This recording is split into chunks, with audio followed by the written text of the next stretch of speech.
संसार के हर जीव और निर्जीव में मैं समाई हूँ, जिसे तुम साधारण पत्थर समझ रहे हो।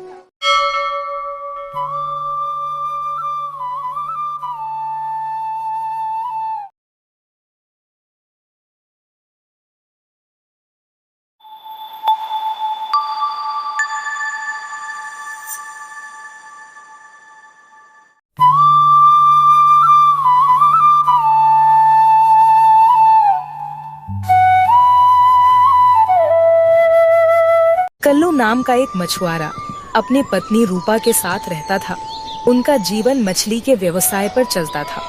अरे भाग्यवान, मैं मछली पकड़ने जा रहा हूँ। मेरा खाना तैयार है या नहीं? जी तैयार है, अभी लेकर आई।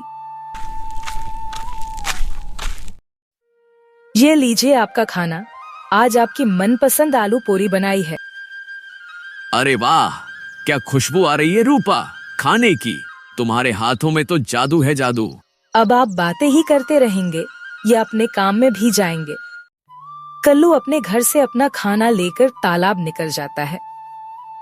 आज तो रूपा ने मनपसंद खाना बना के मेरा दिल खुश कर दिया।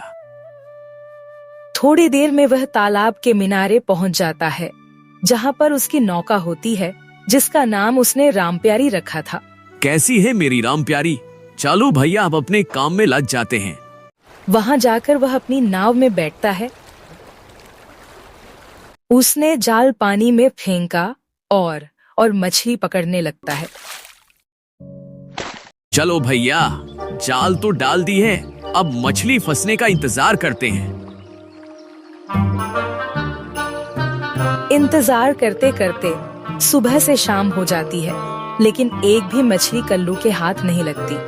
कितना मनहूस दिन है, एक भी मछली हाथ नहीं आई। लगता है आज खाली हाथ घर जाना पड़ेगा। तभी उसे पानी के अंदर कुछ हलचल होता दिखाई देता है। उसने तुरंत जाल को ऊपर खींचना शुरू किया।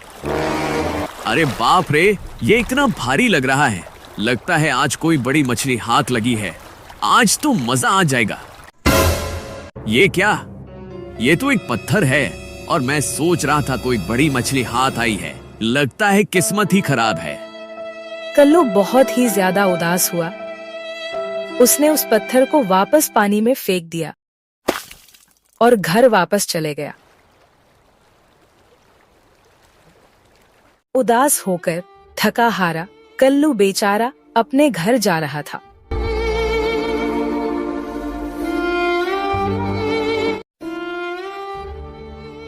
अरे, आप आ गए। मैं आपका ही इंतजार कर रही थी। चलिए, जल्दी से हाथ मुंह धो लीजिए, मैं खाना लगाती हूँ। क्या हुआ जी? आप इतने उदास क्यों लग रहे हो? क्या बताऊं रूपा, आज तो सुबह से शाम हो गई, लेकिन एक भी मछली पकड़ में नहीं आई। कोई बात नहीं जी, आज नहीं तो कल पकड़ लेना। अब आप खाना खाइए और सो जाइए। दोनों ने साथ बैठकर खाना खाया और खाना खाकर सो गए।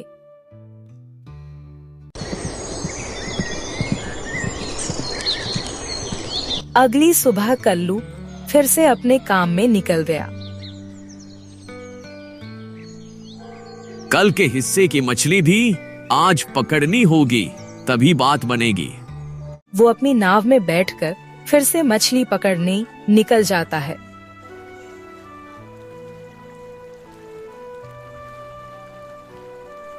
उसने जाल पानी में फेंका और वहीं बैठ कर इंतजार करने लगा।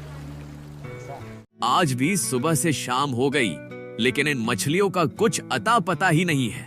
क्या सब के सब अपनी फूफी की शादी में निकल गए क्या? जैसे ही उसने वापस घर जाने के लिए जाल ऊपर खींचना शुरू किया, जाल बहुत भारी हो गया था। लगता है कोई बड़ी मछली है। ये क्या? फिर से यही पत्थर। अब क्या मैं पत्थर बेचना शुरू कर दूं? ये मेरे किस कम का। आज भी वह खाली हाथ अपने घर वापस लौट गया।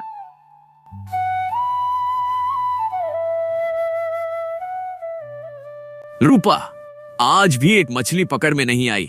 ऐसा ही चलता रहा तो हमें ये गांव छोड़कर जाना पड़ेगा। शायद माता रानी हमारी परीक्षा ले रही है। हे माता रानी, हमारी सहायता करिए। उसी रात जब दोनों सो रहे थे तब माँ शीतला रूपा के सपने में आती है।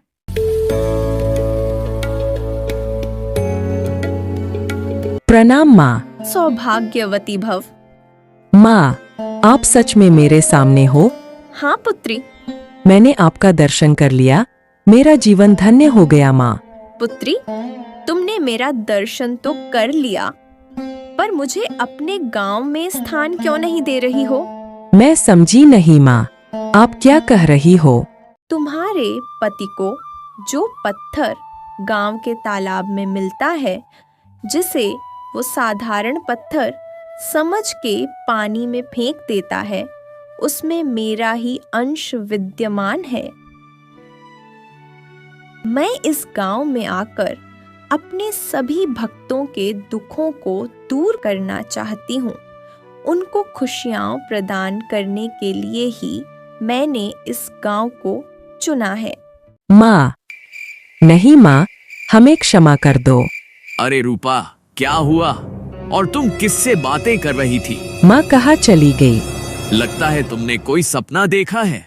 आपको पता है, सपने में माँ शीतला ने मुझे दर्शन दिया। सच में? क्या कहा उन्होंने रूपा? रूपा ने सारी बातें कल्लू को बताई।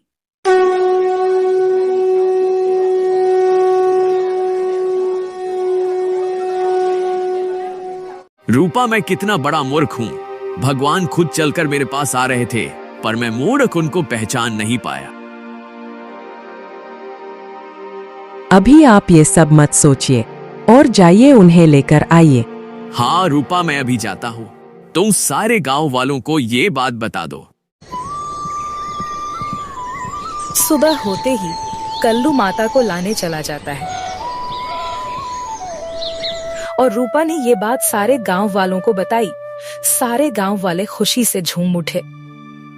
सारे गांव वालों ने मिलकर बड़ी धूमधाम से मैया का स्वागत किया।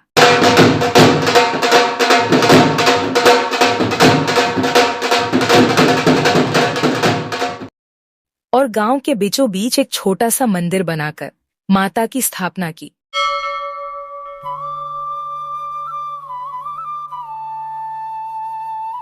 उस दिन के बाद से गांव में खुशहाली छा गई। वहां के लोग सब मिलजुल कर रहने लगे। सबकी समस्याओं का समाधान होने लगा। धीरे धीरे यह बात लोगों को पता चलने लगी और दूर दूर से लोग माता का दर्शन करने आने लगे। जोर से बोलो जय माता दी, सारे बोलो जय माता दी।